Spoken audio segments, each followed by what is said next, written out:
From the i-HLS studios in Tel Aviv, this is Homeland Security Weekly Report. Hello and welcome to the weekly edition of the Homeland Security Video Report. I'm David Jones.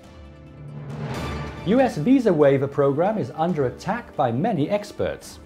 The plan to apply a visa waiver program to the U.S. is being attacked by many.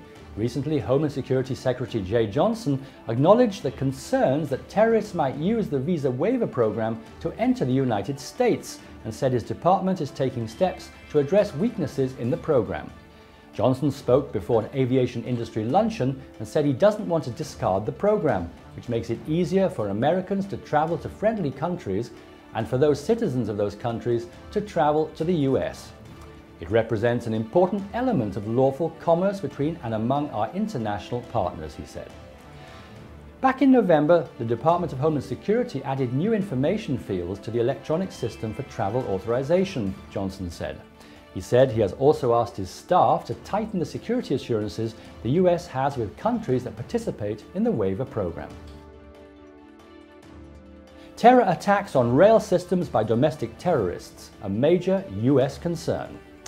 The terror attacks in Paris have renewed a sense of insecurity among residents of major US cities. One of the latest Islamic State threats calls on its supporters to target and bomb key US targets, including public transportation hubs and even police stations. Law enforcement officers in New York have been ordered to remain vigilant. Pay close attention to people as they approach and look for their hands as they approach you, reads an internal New York Police Department safety memo, which the Daily News obtained.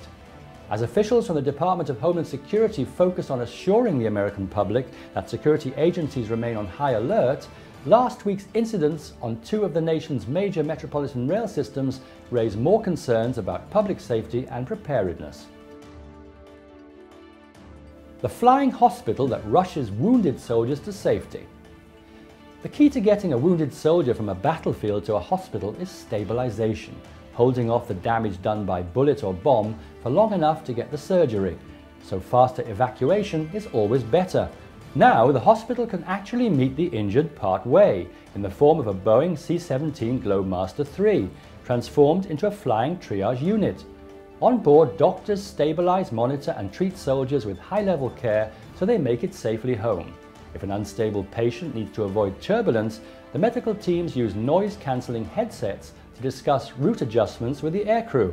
They can also request an altitude change to alter cabin pressure if, say, air trapped inside a patient's body might expand and damage tissue.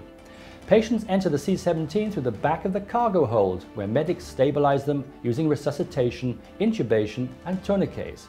Then they assign them to the other medical teams, out of the 3 that are available on board, for in-flight follow-up.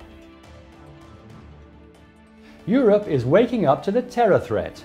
The Europol European Police Office, which has new authority to collect information on people who have never been convicted of a criminal offence, is going to be the tool the EU is planning to use in order to create a more centralised intelligence sharing system, which will allow security services to monitor and track suspects throughout the Union.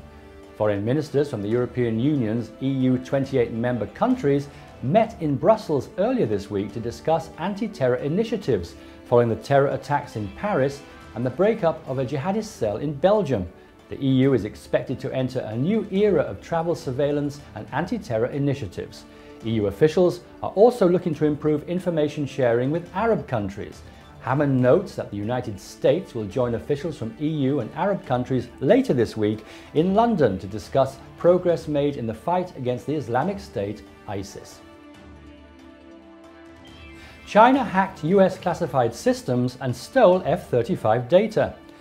China obtained more than 50 terabytes of data from US defense and government networks, notably the Joint Strike Fighter stealth F-35 radar and engine secrets, through cyber espionage, according to newly disclosed National Security Agency documents. According to the Washington Free Beacon, an NSA briefing slide labeled Top Secret states that the Chinese have stolen a massive amount of data from US government and private contractors.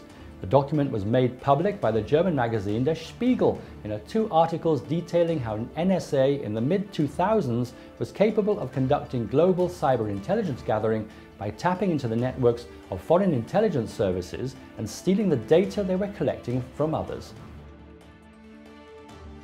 That's it for this week. Thank you for watching this edition of the Weekly Video Report. See you at the same time, same place next week, and for further information, please click the link below.